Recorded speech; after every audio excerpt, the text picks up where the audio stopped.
they're probably the number one catastrophe of our youth is they have no one to talk to. That's the number one catastrophe of our youth. Your child goes to school, let's say they go to public school, that's the majority of Muslims, they put their children in public school because they can't afford Islamic school or whatever reason, right? We don't blame them for it, that's their circumstance. So they put their children in public school. By 5th or 6th grade, your children learn some pretty filthy vocabulary in this country. I don't care what state you're from, right? There's some pretty dirty vocabulary. They learn how to access some pretty disgusting websites.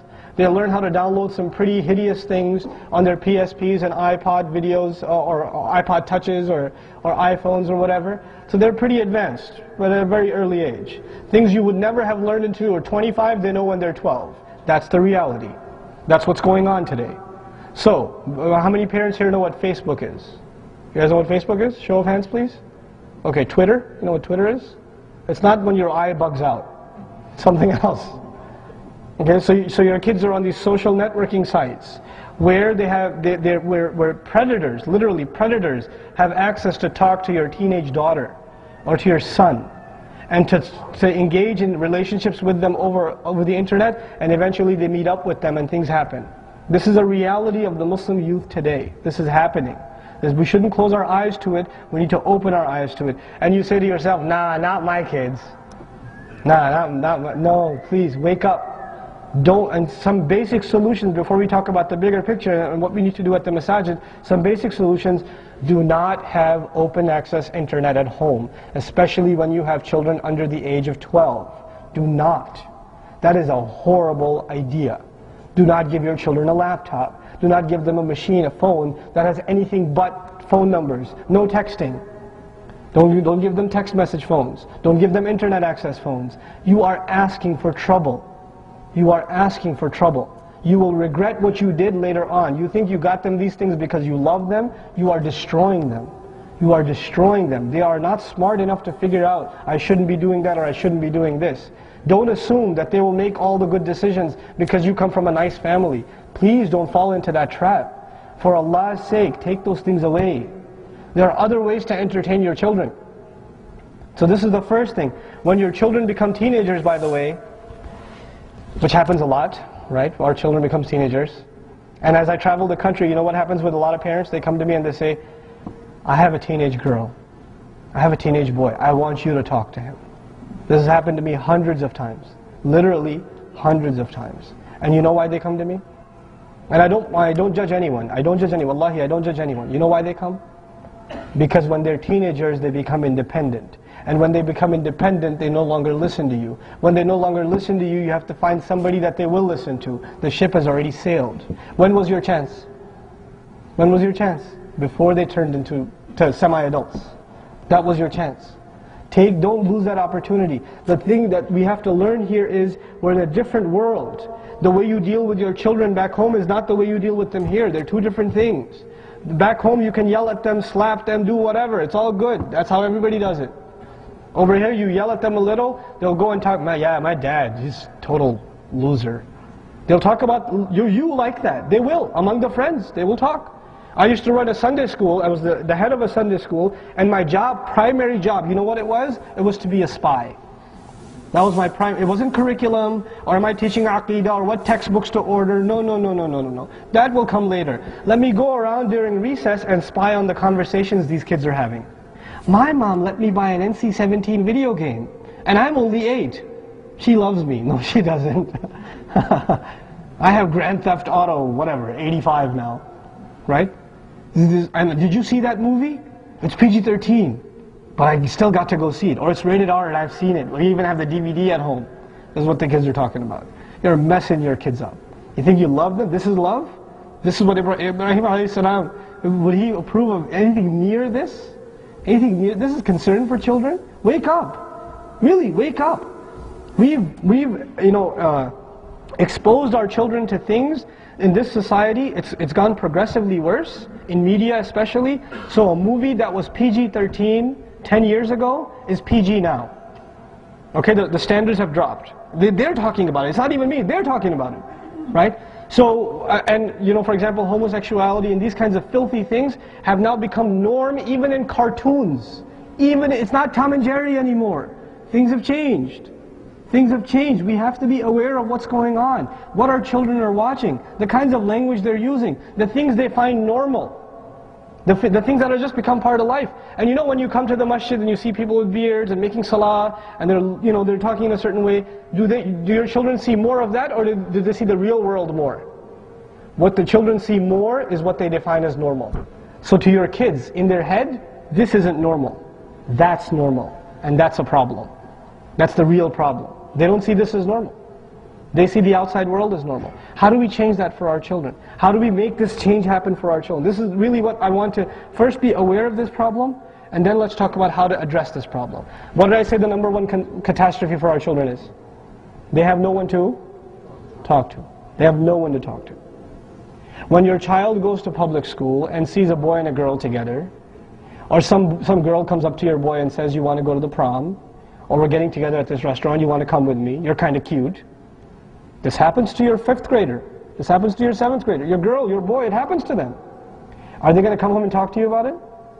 No. Hey dad, this girl told me I'm cute. What? Is this why we brought you to America?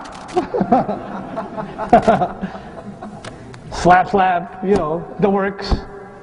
This child knows my parents can't handle that information. So he's got to talk to someone about it. Guess who he's going to talk to? He's going to talk to his friends. And if he's going to public school, are his friends Muslim or non-Muslim? They're non-Muslim, so when he talks to his non-Muslim friends, what kind of advice is he going to get? Muslim advice or non-Muslim advice? Non-Muslim advice. Go for it, man. That's what he's going to get. And now your children are confiding in their friends and not in you because you're too strict. You don't talk to them. You don't open that door for them. Because you're used to having that authority that your father had on you, but that was back home. This is here, man. This is different. It doesn't work like that. We have to befriend our children. We have to let them open up to us. And this is a problem even for me. I'm a father of 3 daughters, right? And I'm a protective father. So when my daughter was in preschool, there was a boy that sat next to her, and she came home and said, Hamza sat next to me today. And we colored together. And I said, what? And my wife looked at me and said, just leave. I'll talk to her. You leave. Because if I show anger now, then she'll know my dad doesn't like hearing about Hamza. So, next time Hamza does something or says something, is she going to tell me? No. So I've actually chopped off my own foot when I said that. I have to learn how to deal with these things. It takes a little bit of tactics. It takes a little bit of patience to deal with our children. We put them here. It's not their fault. We put them here. We put them in that school. We put them in that environment. They didn't ask for it. We put them there. So if they're exposed to bad things, whose fault is it? Ours. So we have to take a little bit of responsibility and not just say, oh, how dare you say this, or how dare you learn that word. Well, you put me in that school. You put me in that situation. You let me watch that movie. You didn't ask what friends I have and where they live and who their parents are and what we do when we get together. You didn't ask. That's your problem. So open up the doors of communication for your children. Open up those doors. Open them now before it's too late. Really, open them now before it's too late. Too many of our children have rebelled from their homes. Too many of our daughters have run away with boyfriends. Too many. Too many. And I know it's ugly to hear, but it's our reality. We have to face it. Too many of our sons have illicit relationships. This is a sick reality. We have to deal with this. And we can't just cry about it, we have to deal with it. So this is the first thing, open up the doors of communication with your children. The second thing, for your teenage children, I give you the example of Yaqub alayhi salam. We said he's a wonderful father. Did his sons do something really messed up? They did. What did they do? You remember? They took his son, kidnapped him, dropped him in a ditch in the middle of the woods, and came back with a shirt with false blood on it. Did he know they were lying?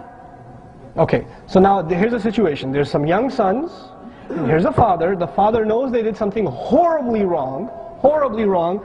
Does he say, you scum, you better go back and get that? Do you find any of that? What do you find? فَصَبْرٌ جَمِيلٌ. When I hear that response, I say, what kind of dad is he?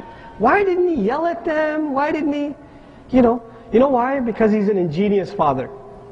A father who really takes care of parenting knows what is the age to advise your children and what is the age when they have become independent. Well, no matter what I tell them, they're not going to listen. A father knows. So there's an age where the only thing you can do is what? Sabrun Jameel. There's an age that comes where all that's left is Sabrun Jameel. That's it. That's all you can do. Because now the ship is sailed, they're on their own. They're on their own. So your job is before they get to that point. Now if they've gotten to that point, if you have teenage kids, then the best you can do is try to introduce them to better company. To try to, first of all, give life to the youth groups at the masajid. I don't care what problems they have, still give them life. And my advice to youth groups in general is keep the boys and girls separate. Have two separate youth groups. Don't combine them because you're asking for trouble. If you're a teenage boy or girl living in this society, then you have been exposed to enough shameless bombardment of media that those ideas are constantly running in your mind. And when you get a bunch of 15, 16, 17-year-old Muslim boys and girls together and they're having an Islamic program, please, let's be realistic. That's not a good idea. There's no way a teenage boy can tell me, nothing crossed my mind this whole event. There's no way. There's no way. You know how you were when you were 16 and 17. So don't think your children are any different. So my advice to youth groups is separate the boys and girls. And I don't care what youth group it is. Wallahi, I don't care if it's Mass Youth, or it's Crescent Youth, or it's YM, or it's some other youth group you guys started, or it's an MSA, whatever it may be, support it. Help it out. Instead of telling me what problems they have, you have more problems. Don't tell me what problems they have. Tell me how can you make them better. How can you support them? How can you liven them? Because these are the refuge for your children. Your children, your teenage kids are not going to go listen to a sheikh. They're not. The vast majority of Muslim teenagers wouldn't even listen to me. You think they listen to me just because I don't have an accent? No. They're not going to listen to me. They see this, they run. They run. That's the reality. Who will they talk to? Other kids their age. Youth groups are the lifeline of Islamic da'wah to our youth. They're the lifeline. If we don't support them, we're losing it. It doesn't matter who the imam is. It doesn't matter how big the masjid gets. It doesn't matter what color carpet finally won in the board meeting. None of that matters. None of that matters. The only thing that will matter is, do we have a vehicle by which we're bringing the youth back into Islam? They're bringing it back into the masjid. Get over your fiqh debates. Whether it's 8 Taraweeh or 20 Taraweeh, your children don't care.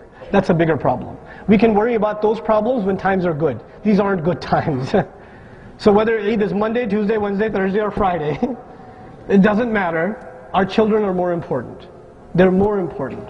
Whether the guy is Hanafi or Shafi'i or Maliki or whatever you think he is, that's less important right now. Our children are more important right now. Let's prioritize. I was telling you in the khutbah of the churches in New York City that didn't think ahead. And what are they turned into now? They're nightclubs.